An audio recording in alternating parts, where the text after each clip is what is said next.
Mungkin malam ini ada yang free, ada yang masa sesuai, kita boleh kongsi ilmu. Ya.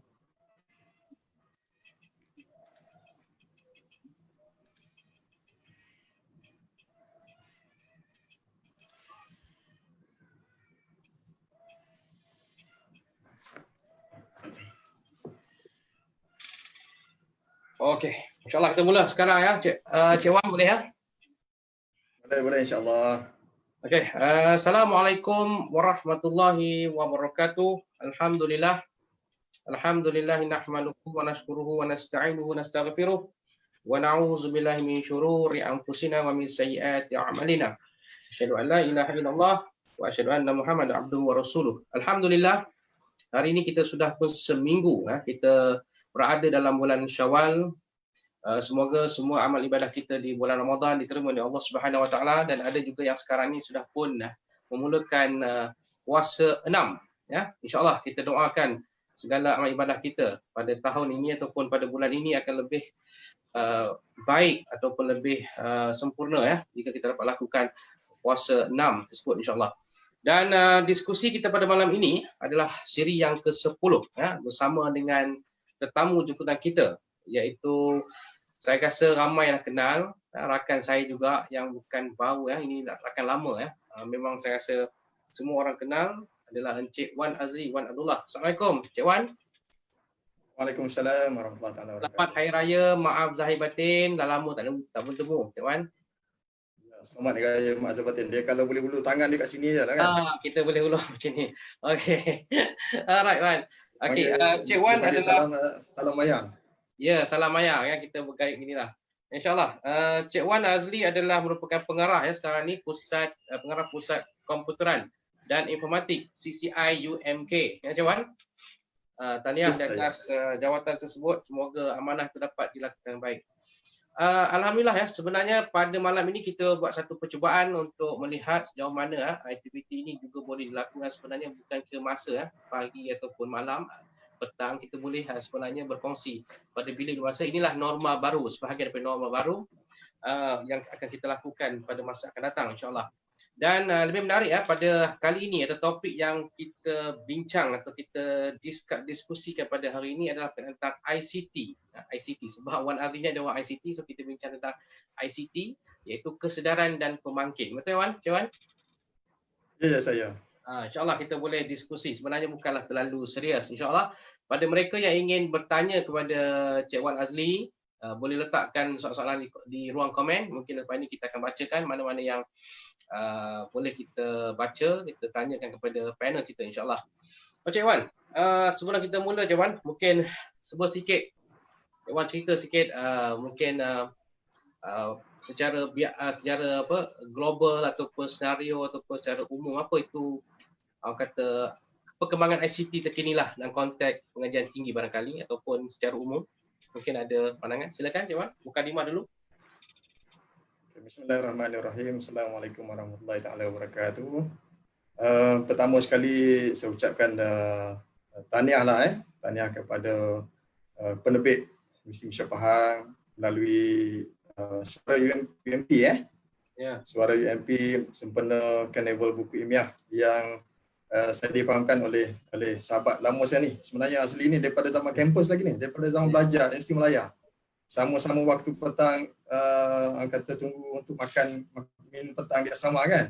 Betul. Sehingga kita bertemu di Alam Maya ni. Ini saya difahamkan ini adalah siri yang ke-10.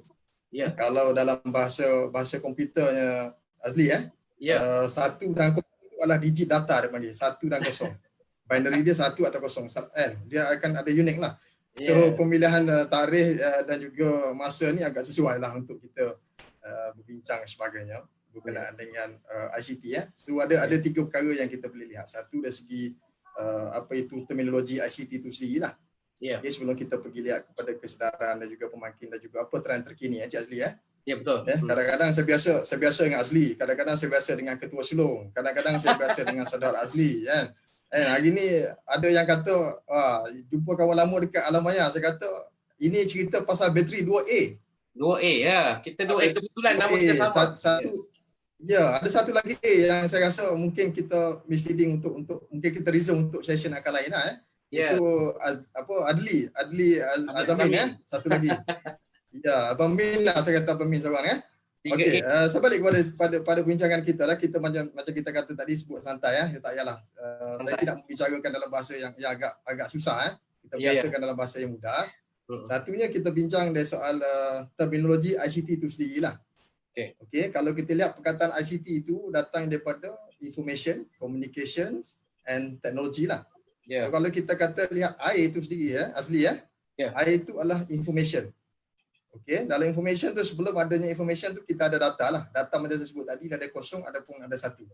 Kemudian ada tingkat dia adalah informasi. Okey, satu tahap lagi dia pergi kepada pengetahuan. Satu tahap lagi dia pergi kepada wisdom, kebijaksanaan kita dalam menilai. Okay, saya ambil ringkas dalam soal perkataan I itu sendiri Cik Azli kita sekarang ni kita menggunakan macam-macam channel untuk social media. Kita ada WhatsApp, kita ada Twitter, kita ada Facebook, kita ada Instagram, kita ada macam-macam lagi lah Nak beritahu bahawa kita banyak saluran penyampaian.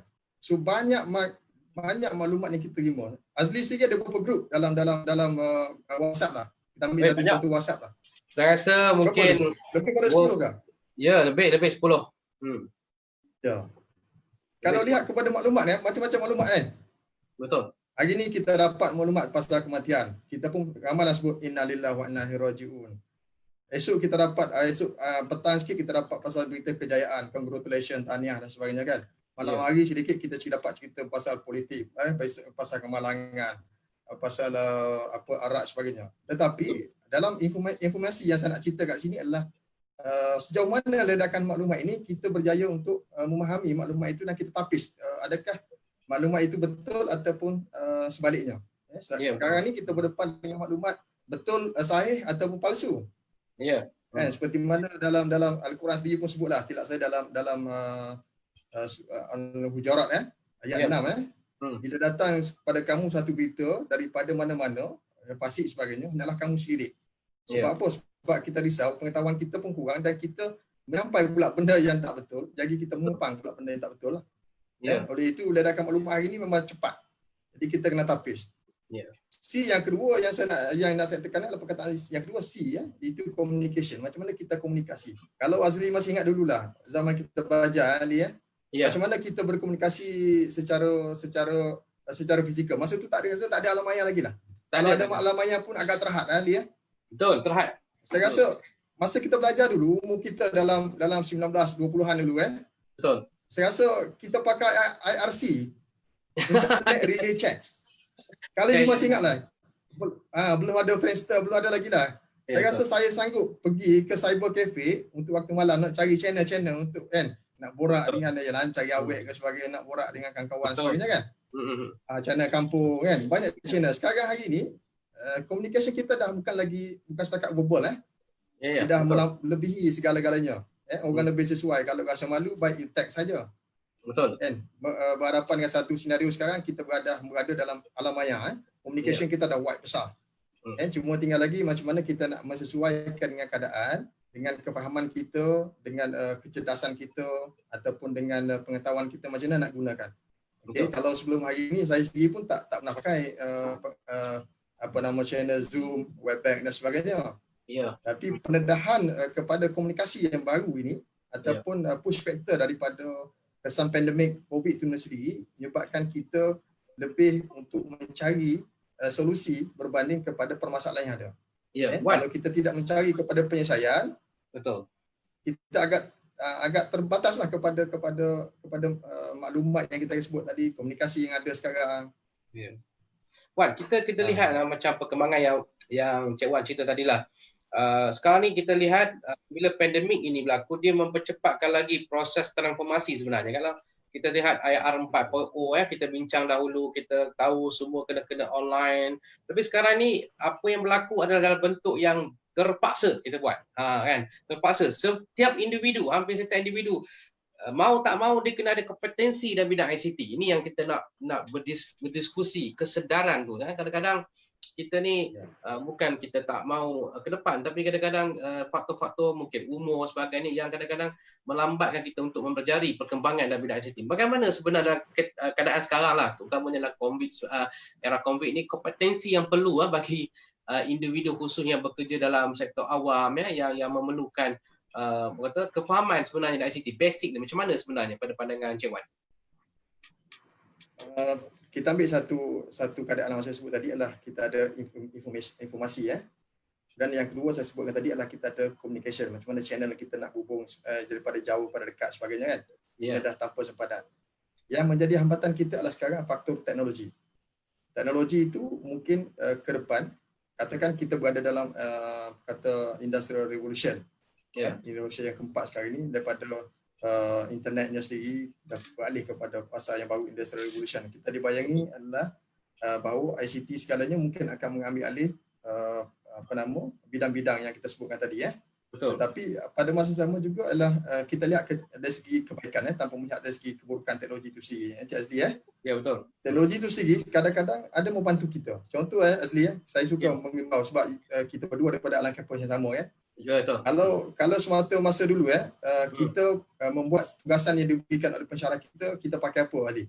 Kalau masih ingat. Azli masih ingat. Kita pakai disket. Ya, betul. Kan? Betul. Daripada disket tu macam mana kita nak hantar kepada orang, tak boleh Betul. Kita berkomunikasi secara email dulu Ya, betul. Lepas tu zaman disket tak ada. Zaman floppy disk lah kita kata Kemudian kita berubah kepada zaman thumb drive lah, kita kata canggih sikit Ya. Sekarang ni suatu masa keadaan thumb drive semua dah tak pakai dah. Betul. Sebab kita dah ada macam-macam platform. Kita ada Google Drive. Apa kita kata teknologi komputer awan sebagainya kan. Ya. Jadi keadaan dah berubah. Tetapi dengan kalau kita kata pandemik ni kita bercakap pasal nombor baru. Ya. Okey. Kalau kita lihat bila sebenarnya kita target nombor baru berlaku. Adakah tahun depan, adakah 2 tahun akan datang, 3 tahun akan datang. Tetapi sebenarnya bila ada push factor daripada isu COVID sendiri, menyebabkan kita mengubah. Kita mengubah daripada yang kita tidak mengetahui sepintas lalu teknologi perkembangan semasa, kita terpaksa mencari. Macam saya sebut tadi, teknologi kepada yang baru kan. Contohnya adalah sudah berapa lama dekat komputer kita, kita memang ada komputer kita dah lengkap dengan kamera sebagainya kan. Azli pakai bila kamera ni? Kiranya baru dalam 3 tahun ni lah, baru ni. Kita dah mula merasakan keperluan kan. Nak ambil gambar, sebab baru lagi lah kan. Tapi ada setengah orang, dia menggunakan kamera tu baru sekarang. Okay. Tapi bila isu sekarang ataupun sebelum itu, dia dihambat oleh perkara-perkara yang nombor dia tak berapa nak canggih kan, slow. Lepas tu faktor internet dia pun tak berapa nak bagus. Ini satu cabaran jugalah dalam kita sekarang itu harapan bila kita bercakap pasal bandwidth, internet speed sebagainya kan. Saya ambil satu contoh dalam konteks pendidikan, itu pembelajaran e-learning sekarang Kalau kita difahamkan bahawa pelajar kita memang tidak berada di kampus. So hingga hujung tahun even pendaftaran pun akan dibuat secara online dan semua konten-konten boleh diakses secara online jugalah untuk tujuan pengajaran pembelajaran. Jadi kesiapsiagaan antara pensyarah kita, antara pentadbir kita untuk berhadapan, begitu juga dengan staf teknikal khususnya staf saya harus berhadapan dengan senario ini. Contoh yang saya sebutkan tadi lah konteks untuk pembelajaran e-learning. Jadi bila mana ada berlakunya pandemik kita terpaksa berhadapan dengan satu keadaan untuk kita bukan cakap bersedia, malah demand ICT itu lebih. Hari ini kita lihat bahawa sejauh mana kita nak test teknologi infrastructure kita dan juga infra kita, how readiness we are, adakah berada dalam in place ataupun masih lagi. Tetapi apa yang kita hadapi sekarang adalah student kita nak akses kepada e-learning itu perlukan ada satu kita kata internet bandwidth. Okey. Sejauh mana pelajar-pelajar kita yang ada sekarang ni adalah boleh mengakses, boleh katakan 100% kepada konten. Possibility untuk akses tu kemungkinan ada satu keadaan mungkin ada masalah jugalah sebab tak semua area yang berada dekat luar kampus ini adalah internet dia bagus. Kalau berada dalam lingkungan kampus kita mungkin dalam kapasiti saya boleh advise bagaimana sebagainya untuk menggunakan internet sebagainya kan. Tetapi bila dia berada dalam luar kampus, jadi secara tak langsung dia bergantung kepada service provider luar. Ya, betul. Contohnya kita ada pakai pelajar kita ataupun kita sendirilah. Kita subscribe data plan menggunakan Maxis, menggunakan Digi kan. Tapi kalau lihat kepada statement MC sendiri pun dalam semenjak berlakunya COVID entah kawalan pergerakan ni adalah dia punya accessing itu ataupun trafik kepada internet tu semakin heavy dia. Ya, betul. Itu adalah perkembangan yang agak luar biasa. Kalau sebelum ni orang kata tak naklah online access secara maya dan sebagainya. Sekarang ni dengan adanya faktor-faktor ini dia dah lagi mencepatkan keadaan lah. Satu lagi, kita tahu dulu pernah berkhidmat di UMP ya, sekarang ni pergi UMK dan terlibat dengan bukan sahaja dengan strategi, dengan pembangunan sistem. Apa masalah utama dalam orang kata membangunkanlah sistem, membangunkan orang kata bidang ICT ini dalam kerangka universiti. Apa isu utamanya yang mungkin boleh kita berkongsi di sini? Cantik soalan tu, menarik Azli ya. Kalau Azli masih ingat bagaimana kita membangunkan satu sistem dekat penerbit UMP sendiri. Kalau Azli masih ingat Ya. Kita hanya berbincang secara asalnya secara orang kata kedai kopi lah. Secara kedai kopi macam mana kita bincang secara terbuka, macam mana kita nak dua agenda. Yang pertama adalah macam mana kita boleh menyediakan platform e-books itu kepada pelajar. Ya, betul. Yang kedua adalah bagaimana kita boleh menjana pendapatan. Kalau masih ingatlah perkara yang jadi dalam keadaan begitu ada satu cara kerja ni norma kerja sebelum ni lah. Ada setengah department ICT tu dia perlukan satu proses kerja yang jelas baru boleh develop sistem. Dia kena ada dia punya blueprint lah kita kata Azli ada proses documentation yang lengkap. Kalau tidak minta maaf, kita tak akan develop dia punya sistem. Tetapi bila kita cakap dengan saya pada waktu itu pada tahun 2014 Azli 2013-12 tak ingat. 2013. Bila kita bercakap pasal pembangunan sistem. Jadi saya kata why not kita buat pembangunan sistem ni secara rapid. Jadi ada setengah tu kita tak perlulah kata mengikut metodologi waterfall kan, kena buat user requirement sebagainya, kita just do it. Bila kita just do it, apa yang kita dapat Azli Saya rasa lebih kurang dalam berapa ratus ribu kita menjana pendapatan Azli Lebih 200,000 kan kita dapat. Lebih 200,000 lebih. Kalau you masih ingat yang apa yang kita buat, kita mengandaikan kalau pelajar itu membeli sebiji buku, harga kata lebih kurang dalam RM15 lah. Dia dapat hanya sebiji buku saja. Betul. Contoh Tetapi bila kita buat secara e-book, secara IT ni adalah jadi student itu kita kenakan charge katakan lebih kurang dalam 100 meter RM50. Ya. Itu yang kita buat kan. Kita kenakan charge dia RM50. Dia boleh subscribe semua buku-buku yang ada dalam e-book yang ada. Bukan konten satu, konten 2 3 tapi secara soft copy lah. Ya. Dan itu adalah peluang-peluang. Saya juga nak ucap soalnya sekarang. Soalnya sekarang adalah sejauh mana di peringkat universiti ataupun sebagainya adalah kita recognize bakat-bakat yang ada dalam universiti ini menggunakan pembangunan secara in-house, secara dalaman. Ya. Kalau lihat, saya rasa secara bukan cara akhir tepat kalau kita kata kalau tak ada 100,000, 200,000, kita tak boleh bayang lah macam nak adakan sistem sebab kita kena depend on vendor. Betul. Tetapi dengan kepakaran, kita appreciate kepada kepakaran staf dalaman yang ada, dan saya rasa tak ada mustahil untuk kita develop in-house sistem yang ada tadi. Betul. Itu adalah satu ruang-ruang lah. Soalnya sekarang adalah macam mana kita raikan bakat-bakat yang ada dan kita berani untuk buat inovasi. Ini adalah beberapa perkara yang harus dilihat. Saya tertarik Wan tentang perkataan bakat-bakat yang ada yang kadang-kadang kita terlepas pandang pembangunan bakat terutama dalam bidang ICT ni. Kadang-kadang saya nak ambil contoh Cik Wan lah sebagai contoh saya katakan yang boleh saya katakan. Memang ICT itu adalah bidang Cik Wan, mungkin ICT besar sebagainya, tapi lain-lain inisiatif yang selama ini sebenarnya lahir daripada kehendak Cik Wan sendirilah.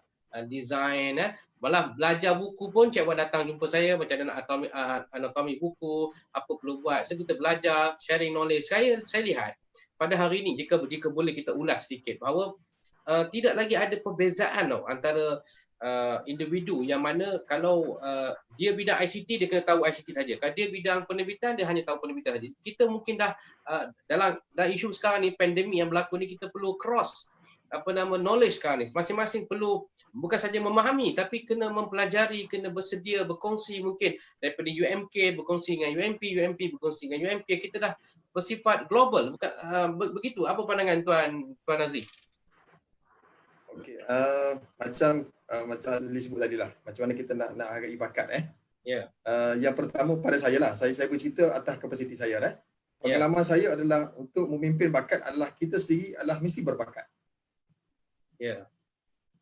Ya, kalau kita tidak berbakat dan kita tidak berada dalam bidang kepakaran yang ada, jadi kita nak coach dan guide ataupun kita nak facilitate orang tu, kita tak berapa nak kemah lah. Kita cakap kita hanya pandai bagi arahan tetapi kita tidak ada pengalaman pun untuk berbuat. Contoh yang Azli sebutkan tadi adalah kalau saya masih ingat pada ni buku ditulis ceritanya pasal jumlah kalau masih ingat. Buku kita ya. Kan saya menulis satu buku namanya jumlah ni berinternet. Jumlah perinternet. Jumlah tu maksud jumlah come. Come let's do it together bersama-sama. Waktu tu saya banyak membuat secara in-house training menceritakan macam mana saya nak support kepada PTJ untuk membangunkan content management secara platform jumlah. Yeah. Jadi bila saya duduk dengan Azli saya duduk dengan Azli sama Azli ni terima kasih Azli sebab you guide saya daripada saya tidak belajar. Dari perkataan anatomi buku. Saya kata ingatkan bidang orang medical saya belajar anatomi buku. Bukunya macam mana nak menulis kan. Jadi saya belajar.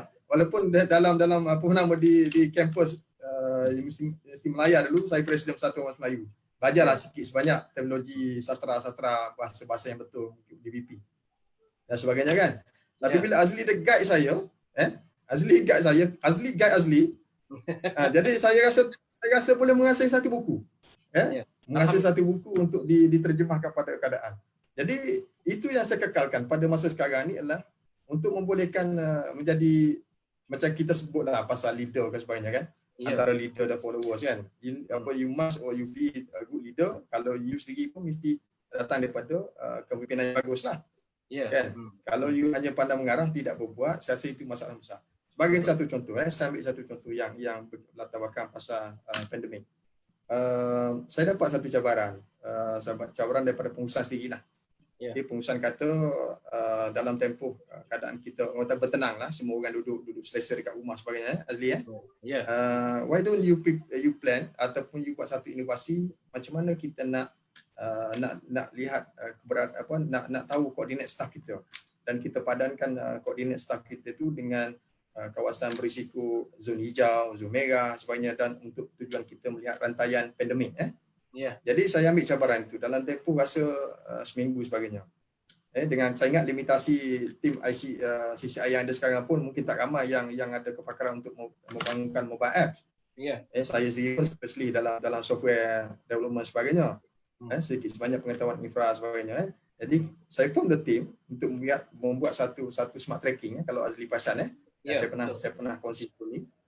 Smart tracking itu tujuannya untuk mengesan koordinat staff dan juga untuk melihat macam mana status keberadaan staff itu sama ada selamat ataupun terlibat dengan infection jangkitan lah. Jadi kita kadang-kadang kita kena mencabar kelaziman, mencabar kebiasaan ataupun kita kata normal sebut normal. Maknanya baru sebagainya. Mana individu tu kena berani mencuba sebenarnya. Berani, betul. Tapi prinsip saya mudah saja. Bila you dapat satu assignment ataupun dapat satu cabaran sebagainya, don't say no lah. Jangan kata tak boleh lah, susah lah. Once you put dia punya mind dia dah perkataan negatif dah ada you dah buat satu blok dah. Tak boleh. Segalanya pada saya dia akan jadi susah. Tapi once you accept, orang kata dalam kataan besar kebaiklah kita terima. Nanti kita bincanglah secara belakang macam mana nak buat kan. Dan soal bajet ke berapa orang kepakaran terlibat itu bincang. Tetapi the first acceptance kita kena ada adalah we need to believe, understand juga. Kita believe, kita bawa boleh ni, tak ada masalah. Sebab ICT ni segala penyelesaian. Cuma mahu atau tidak mahu, cepat atau lambat je kita boleh dapat solution. Betul. Dan masih saya kedua adalah saya pegang pada prinsip selain berminda positif inilah kita kena permudahkan urusan orang lain. Walaupun hari ini itu asas ya. Asas permudahkan urusan orang lain. Kalau hari ini kita kata kita tak ready dalam soal infra ke ataupun infrastructure untuk support e-learning. Tetapi kita kena harus ambil cabaran itu untuk berbuat. Kalau kita tidak berbuat, esok pun tak akan jadi. Lusa pun tak akan jadi. Once kita dah start buat, mungkin sebulan, 2 bulan tu akan ada further improve.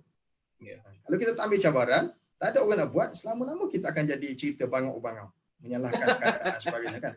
Sebab kepimpinan ni datang dah pergi. Hari ini saya tidak bicara soal jawatan sebagainya. Jawatan ini silih berganti. Tetapi bila saya diberi amanah sebagainya, saya harus melaksanakan tugas tersebut. Tetapi yang paling penting pada saya adalah dari segi continuity itu sendiri adalah saya mesti menyediakan staf-staf saya yang berani untuk ke depan. Wan, saya perhatikan ini kita hubungan kita lah daripada universiti sampai ke kita jumpa di UMP kan. Saya lebih orang kata nak bersembang tentang budaya ataupun karakter Cik Wan sendirilah dalam konteks ini. Saya lihat dalam proses saya bekerja dengan Cik Wan selama ni di UMP sebagainya, termasuk dalam pembangunan sistem, Cik Wan lebih kepada sehingga buat satu kerja tu bukan hanya duduk level atas tau, dia turun ke bawah sampai staf kerani pun Cik Wan tahu apa dia punya kerja. Jadi ini yang unik yang ada pada diri Cik Wan ya. Boleh kita kongsi sikit lah. Ini leadership macam mana yang perlu ada bagi seorang orang kata pegawai ICT yang cemerlang lah kalau boleh kita katakan. Saya masih ingat pesanan daripada pemimpin-pemimpin saya lah, termasuklah Naib Chancellor saya yang sekarang Prof Datuk Azizi ya. Dia selalu ingatkan saya ataupun saya ingat saya ada Prof Dr. Samsudin, Datuk Ishak yang telah meninggalkan. Itu adalah beberapa leader-leader saya yang guide saya daripada seorang technical person sampailah saya masuk area level strategi. Boleh ada kemahiran untuk membuat segala-galanya di luar konteks ICT itu sendiri ya. Kalau kalau orang selalu membandingkan ICT itu orang nampak diri saya. Saya kata bukan begitu, tetapi adalah you nampak saya kerana mungkin because of my personality. Tetapi saya juga mengharapkan identiti dan personality orang itu sama macam saya. Kalau dia tidak ada kesedaran macam saya, dia tidak akan rasa untuk berbuat. Bila dia ada kesedaran, dia akan mulalah rasa untuk memudahkan urusan orang lain. Dan setengah orang kan bila macam saya sebut tadi lah, apa minta susah. Kalaulah saya tidak berada menyediakan diri saya itu dalam keadaan leadership yang betul. Jadi solution ataupun saya tidak mampu untuk memfasilitasi orang lain. Saya pernah lagi dapat tamparan bila mana saya meninggalkan sebuah universiti saya dapat satu feedback sebagainya, ada yang mengatakan bahawa janganlah jadi macam Wan Azli sebab dia turun sampai level ke bawah. Kita ni bos, kita kena duduk atas supaya maklumat tu sampai daripada bottom up. Jadi saya kata tak apalah, betul lah pada pandangan dia, kita tak payah nak berujah lah. Tapi pada saya adalah sebab saya rasa saya bertanggungjawab untuk menyediakan infra dan juga infrastruktur tu. Jadi saya nak jawab dalam senet ke dalam mesyuarat pengurusan universiti. Kalau saya tidak lengkap dan saya tidak memahami dan juga nanti staff, macam mana saya nak buatkan dia punya perancangan bajet? Macam mana saya nak buat perancangan untuk peningkatan infrastruktur dan juga infrastruktur? Macam mana saya nak lihat bahawa coding staff saya ada bermasalah untuk buat sama-sama turun padang pukul 3 pagi, 2 pagi sebagainya kan. Itu adalah ruang-ruang yang harus kita sedar. That's why saya kata hari ini ICT yang ada sekarang ini adalah Azli sendiri Azli dah mempermudahkan urusan Azli. Betul. Kalaulah Azli tidak belajar menggunakan Zoom hari ini, saya tidak rasa kita berjumpa di alam maya. Kita mustahil bertemu maksudnya Azli memudahkan kerja Azli untuk dua-dua dapat manfaat bersama sebenarnya.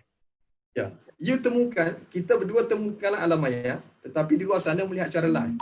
Kita dah buatkan dia punya secara sebaran ilmu. Sungguh pun kita rasa 40 minit ni kat santai, tetapi nak bincangkan mungkin tak habis masa. Banyak skop yang kita bincang kan, banyak dari segi perisian, dari segi perkakasan Kalau kita bincang pasal e-commerce pun ambil panjang. Even saya sendiri pun mengajar pasal infografik. Macam mana nak hasilkan design-design yang bermutu supaya menarik minat orang. Bukan setakat storytelling sebagainya kan. Ya. Wan, macam mana nak cerita? Wan, satu lagi ya, kita lihat keperluan ataupun kita berpatah balik kepada konsep kompetensi lah tadi ya. Saya perhatikanlah. Kalau seorang itu mungkin pegawai ICT ya, pegawai teknologi maklumat, dia mungkin mahir sesuatu bidang sebagainya. Perlu atau tidak ya? Perlu atau tidak, ini pandangan Cik Wan, perlu tidak dia cuba menyelami juga bidang-bidang lain. Cuba memahami ataupun cuba menyelami dan cuba ambil tahu bidang lain supaya ufuk pemikiran dia, ufuk pandangan dia ataupun lebih luas. Adakah itu satu keperluan ataupun apa pandangan Cik Wan? Hanya pegang cerita komputer, hanya pegang komputer saja? Tak perlu baca buku lain ke? Dia bila sebut pasal staff ICT itu sendirilah, Aziz ya. Ramai yang beranggapan bahawa ICT ni bila sebut staff ICT dia boleh buat semacam-macam. Sebenarnya dalam ICT sendiri ada disiplin. Ya, betul. Ya, tak semua ICT tak semua orang boleh dalam boleh membuat rangkaian network supaya memahami rangkaian network telefon komunikasi. Tak semua orang staff ICT boleh buat software development kan. Ya, betul. Dia ada bidang-bidang dia. Tetapi saya tidak menolak kalau saya inilah saya syorkanlah kalau kita rasa nak pergi lebih jauh bukan setakat ilmu IT saja, tapi kita kena campur ilmu strategi, ilmu pengurusan. Kalau kita hanya batasan kita kepada teknikal saja. Ya. Ilmu strategi pengurusan. Mungkin kita hanya boleh berinteraksi secara belakang tabir. Kadang-kadang saya selalu katakan orang yang infrastructure lebih berada, orang infrastructure ni adalah orang bahagian pembangunan sistem Azli ya. Ya, betul. Kalau bahagian infrastruktur ni dia duduk belakang tabir, dia buat bahagian rangkaian, dia buat network, server dan sebagainya lah. Orang tak nampak. Dia kerja belakang tabir. Kadang-kadang kerja belakang tabir ni lebih penting kerja-kerja di depan user. Betul. Tapi kita kena raikan dia. Apa yang saya buat adalah mula-mula saya mengambil alih kita buat majlis apresiasi. Okay. Untuk raikan saya punya bakat-bakat staff. Sebab dan saya put satu tagline, people care, we serve ICT. Kita bukan serve untuk orang lain tetapi kita serve sesama-sama kita. Ini adalah satu benda yang saya cuba buatlah. Wan, saya tengok dalam, kalau saya perhatikanlah dalam organisasi universiti umpamanya institusi pengajian tinggi lah macam kita ni. Kadang-kadang warga ICT lah macam Cik Wan ni kadang-kadang tak ada lihat dia punya peranan. Sebenarnya dia lah sebenarnya yang running the system, yang pastikan sistem jalan dengan baik. Kadang-kadang sumbangannya tak terlihat, sumbangannya tak dapat dilihat. Ada cara tak untuk orang kata penggiat ataupun yang terlibat dalam kerja ni untuk ialah sekurang-kurangnya dihargai, ditonjol, ada tak caranya ataupun platformnya? Pada saya lah Azli ya. Kalau kita kata untuk cerita visibility lah kita kata dah. Saya ambil satu analogi Azli ya. Kalau cawan berada atas meja sekarang kalau ada cawan bolehkah cawan itu bergerak tanpa kita yang mengalihkan? Kita mengalihkanlah kan. So maksudnya sekarang ni kita je merasa orang tak raikan kita. Sebenarnya kita yang kena buat macam mana nak menunjukkan visibility. Okey. Mana diri kita sebenarnya sepatutnya membuktikan. Kita ni hanya melihat, kadang-kadang kita melihat orang lain untuk berbuat. Macam kita kata, ICT mesti sediakan user manual. Macam mana nak menggunakan Zoom, nak menggunakan Webex, nak menggunakan Gmail. Sedangkan kalau keupayaan kita nak tunggu ICT, mungkin kita kata kita marah. 3-4 hari tak keluar lagi user manual. Why not use the ambil inisiatif, pergi ke YouTube. Belajar. Tengok YouTube macam mana. Banyak. Soalnya adalah sejauh mana keupayaan kita itu untuk berbuat. Mana sejauh mana kesedaran. Sederhana. Silap sikit je kita kata ini soal ICT, ini soal ICT. Sedangkan pernah saya cerita pada pengalaman staff teknikal pukul 8 pagi ditelefon oleh somebody condemn masalah network dia tak dapat bilik kat bilik dia. Apa yang berlaku? Staff teknikal kita ialah bila kita dapat by phone kan SMS ni kita agak menarik lah kan. Jadi bila kita pergi tengok plug kabel dia tak tercucuk dengan betul. Jadi kalau boleh ilmu itu jangan kita letakkan pada orang lain. First layer itu kita.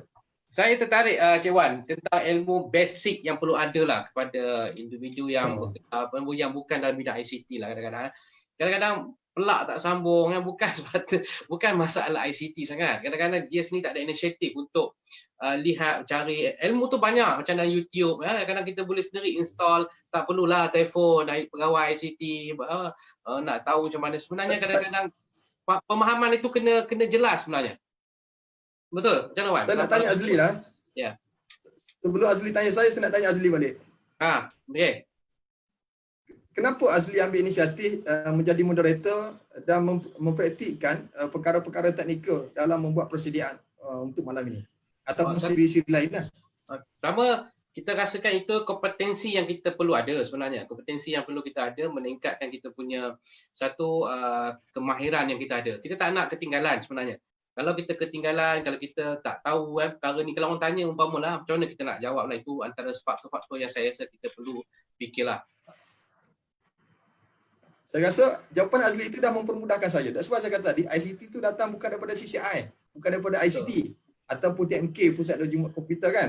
Kesedaran ni ICT itu, Azli sendiri dah sedar. Sebab Azli nak accept dan juga adapt kepada norma baru. Ya, betul. Ya. Jadi nak tak nak, kita kena berusaha.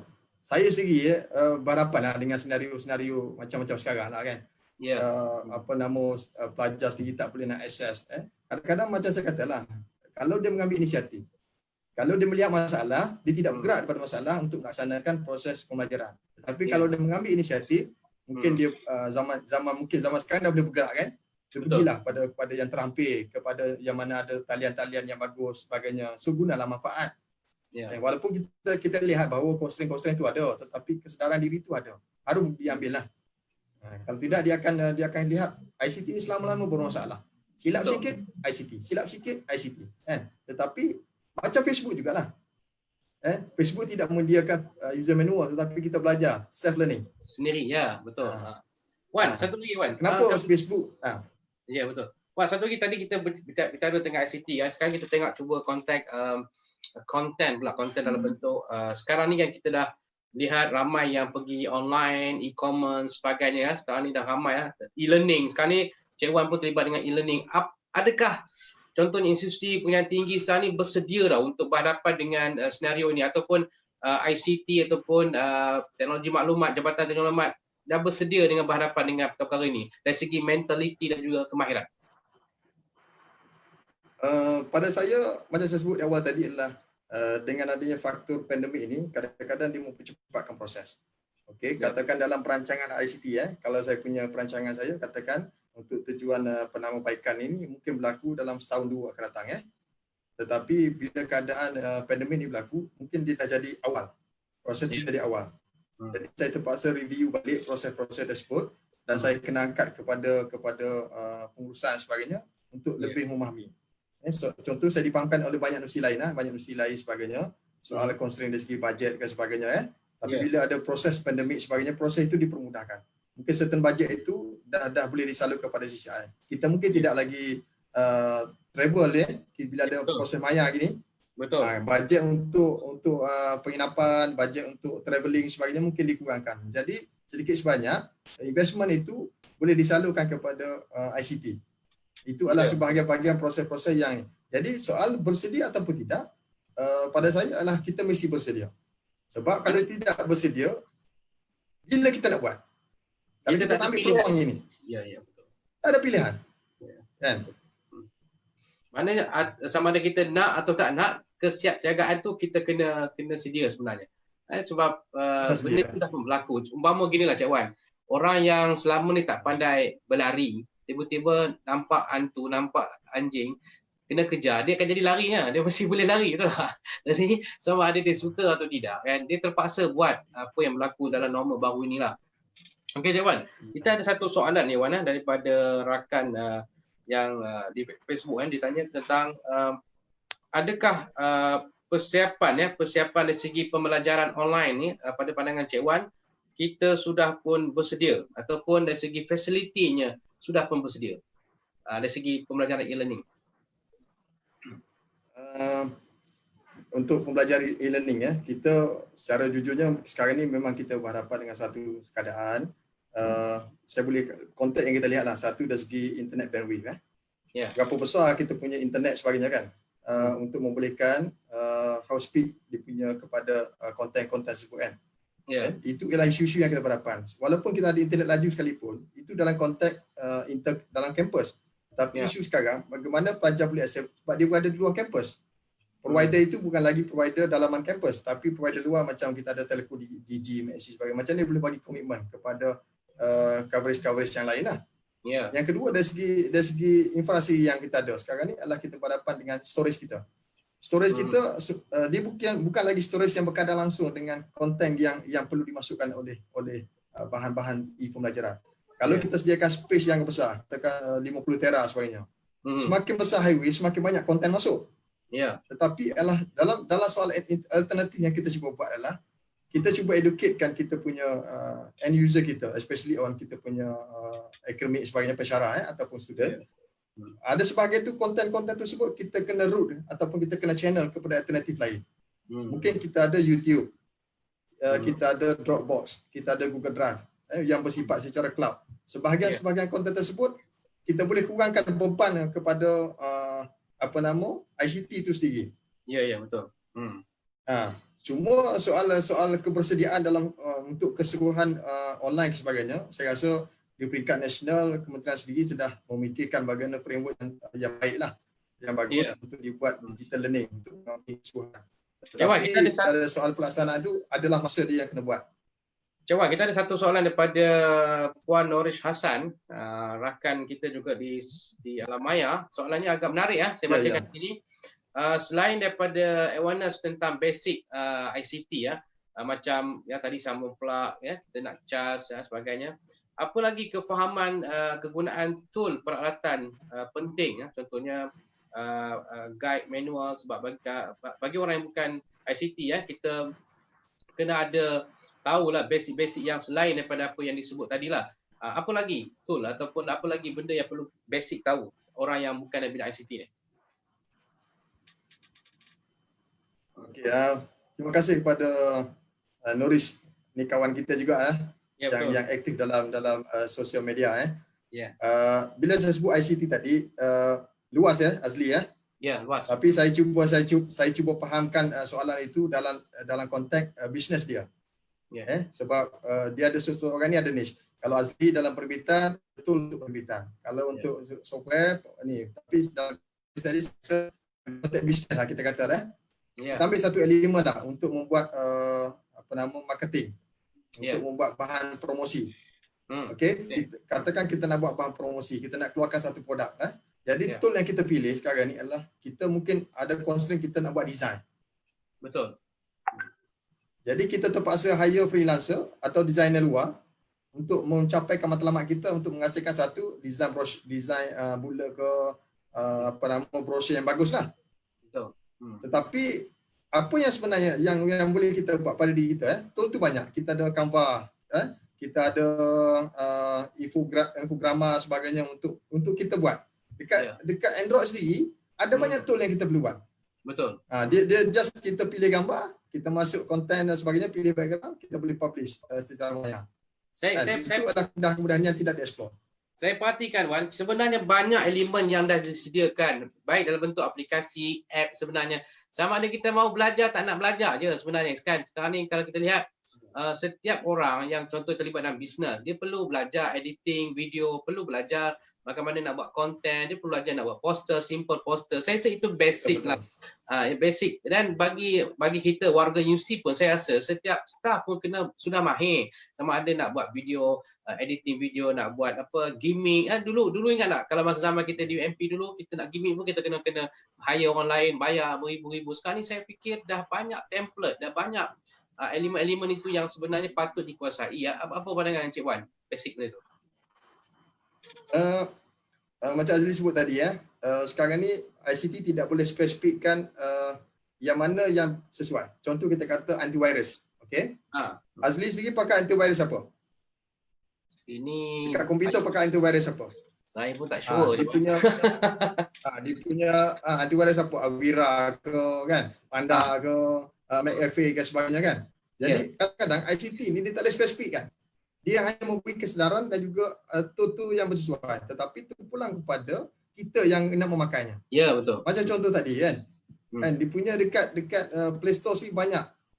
Kadang-kadang kita pun tak sesuai. Mungkin Azli pakai software yang lain, saya pakai yang lain, tetapi outcome dia tetap sama. Ya, betul. Mana kita sekarang ni, kita ambil contoh mudah.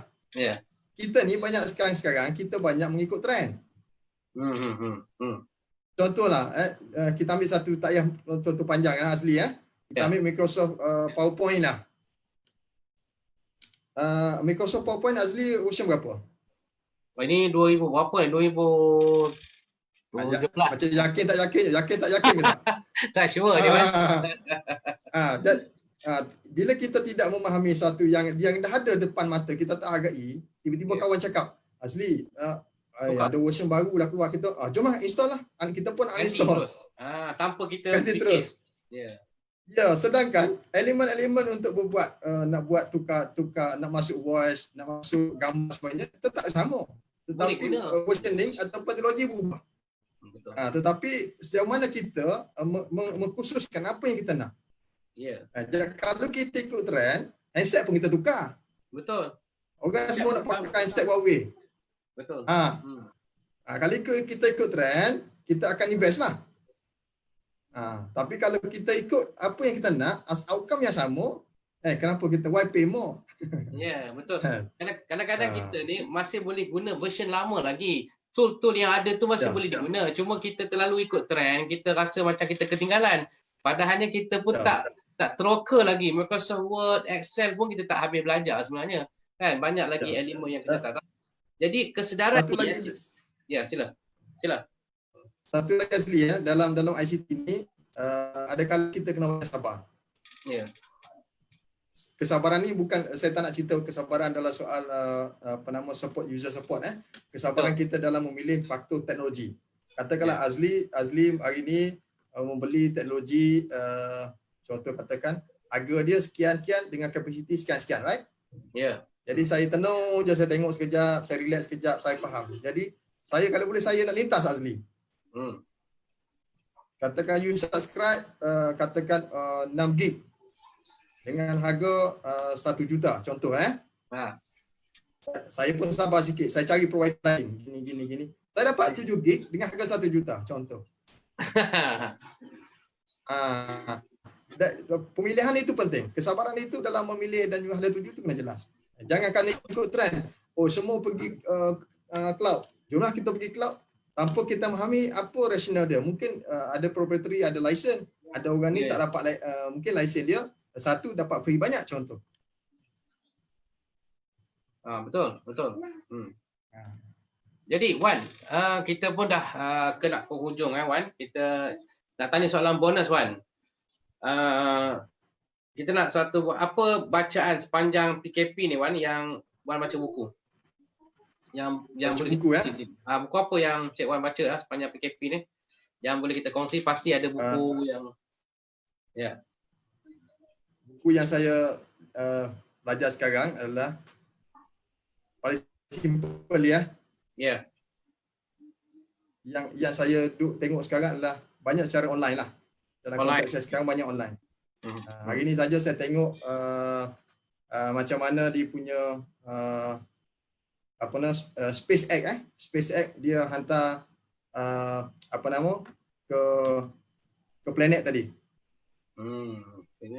Lepas tu macam mana kita lihat leverage on ICT sendiri, dia menjadi satu speed up kepada fasiliti ICT sekarang lah. Saya banyak dalam bacaan internet lah. Okey, apa nak maksudnya? Ada orang bagi air Wan. Sorry Wan. Ada orang, silakan. Ada orang bagi air pula. Terima kasih lah. Okey. Sila Wan. Apa lagi Wan buku yang Wan baca? Buku yang saya lihat sekarang adalah dari segi lebih kepada literasi semula. Saya belajar semula macam mana contohnya nak tengok speed test lah. Nak tengok speed test dalam soal ICT sekarang. Saya banyak baca buku literasi semula. Literasi yang menceritakan untuk membuat speed test, apa yang kita kena buat. Dalam speed test dia ada 3. Satu, dia akan tengok ping. Dia akan tengok yang download bandwidth, lepas tu kita ada upload. Macam mana nak kira rate yang kita ada, macam mana kita nak kadar langsung dengan yang kita subscribe dengan service provider. Buku-buku yang bersifat secara ICT lah. Yang selebihnya itu adalah saya educatekan secara yang saya baca dan saya kongsi secara Facebook sebagainya lah. Jadi amalan saya adalah sebelum saya tidur, saya akan letakkan satu benda yang ada benda tu bentuk motivasi ataupun berbentuk bersifat kesedaran ICT ke, saya akan post dekat sama ada di IG ataupun dekat Facebook saya sendiri lah. Ya, kita perhati ya, Wan banyak juga ya, Wan ambil kata-kata daripada saya punya posting, Wan jadikan bentuk infografik, desain cantik. Memang saya nampak itu inisiatif yang saya rasa kita perlu pupuk dalam kalangan staff-staff kita supaya sentiasa berfikir di luar kotak, mendapatkan idea-idea baru. Saya rasa itu inisiatif yang baik, Wan. Ya. Sebab itulah dalam IT sebagai hujah terakhir ya, dalam IT kita ada network society. Kita bukan lagi bersifat dalam diri kita, tetapi kita kena berhubung dengan orang lain. Kepakaran itu dan juga perkongsian ilmu itu akan lebih besar. Betul. Oh, ini Wan, ada satu soalan daripada Encik Ramai, Wan. Ya. Adakah pandemik COVID-19 ini akan mengubah secara besar cara kita mengurus pada kini dan akan datang? Ini Encik Rahman bertanya, ada tak pandemik ini menyebabkan kita? Encik Rahman, macam mana? Apa pandangan Encik Wan? Dia bertanya. Mana selepas ini semua online je ke tu macam mana, Wan? Masa depan macam mana, Wan? Semua ICT je ke macam mana? Tak ada lah pegawai penerbit, pegawai apa tak ada lah, semua online je. Macam mana, Wan? Jawapan tu sebenarnya ada pada Encik Rahman selaku pembuat keputusan. Masalah pentadbiran sebenarnya ada. Tapi dia saja nak dapat input kan. Yeah. Pada saya kita boleh meramal, adakah dia normal baru ataupun back to normal? Kalau lah kita kata pada Encik Rahman sendiri mungkin boleh bertanya pada diri, adakah dalam konteks pentadbiran Universiti Malaysia Pahang nak mengekalkan mesyuarat secara fizikal atau mesyuarat maya? Itu contoh kan. Lepas ni, adakah kita nak galak staff kita pergi ke library ataupun nak lebihkan subscribe secara online? Maknanya bergantung pada kita sebenarnya, sama ada kita nak berubah kekal lama ataupun kita nak kembali pada zaman dahulu ya. Ya, ada satu lagi yang saya sebut tadi adalah back to normal ataupun normal baru, normal baru ataupun kembali kepada normal sedia kala. Yang jangan jadi abnormal sudah. Normal baru dan kekal selama-lamanya. Betul. Jangan jadi abnormal sudah. Maksudnya kalau normal baru kekal selama, bukan back to normal balik ya.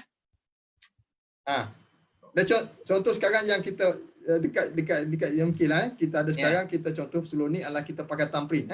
Ya. Bila ada pandemik, kita dah tak pakai cara thumbprint. Kita letak trust kepada sistem online, check-in dan juga sama macam UMP lah. Ya. Pada saya ialah satu perubahan yang kita akan kekalkan selamanya. Bidang mana yang kita nak kekal, saya rasa Cik Rahman kena justify lah sebab dia suppose laku pembuat keputusan. Kalau suasana maya yang begini kita boleh buat, mungkin yang bagus kita kekalkan. Yang tak bagus tu kita kena lihat lah. Ya. Saya jawab secara ringkas begitu. Betul. Okey Cik Wan, kita sudah pun berada di penghujung program. Saya mengucapkan setinggi-tinggi terima kasih atas perkongsian pengalaman dan juga pandangan. Cik Wan, saya berharap warga, khususnya warga Maya, rakan-rakan kita di luar sana dapat mengambil sedikit manfaat idea-idea tadi. Bagaimana kita berhadapan dalam dunia yang sedang berhadapan dengan COVID, terutamanya ICT. Kita tahu bukan mudah, kerja mereka bukan semudah ABC. Kita juga sebagai individu yang bukan dalam bidang ICT perlu juga bersama-sama meningkatkan kesedaran kita terhadap bidang ICT ni, saya rasa. Jadi kalau kita bersama-sama seperti yang Cik Wan cerita tadi, saya belajar pada Azli belajar saya, kita belajar penerbitan, kita belajar ICT, insya-Allah kita akan lebih berjaya menyempurnakan kerja-kerja kita sebenarnya, memudahkan urusan kita sebenarnya. Cik Wan, sekali lagi saya ucapkan terima kasih Cik Wan kerana sudi menjadi tetamu istimewa kita malam ini siri ke-10 ini, insya-Allah. Kalau ada apa-apa lagi mungkin kita bertemu di lain rancangan. Semoga perkara ini dapat memberi manfaat kepada kita semua dan saya mengucapkan sekali lagi minta maaf salah silap kalau ada sepanjang kita berkenal, maaf zahir batin, dan segala kekurangan itu insya-Allah kita akan perbaiki dari semasa ke semasa. Salam pun tak boleh.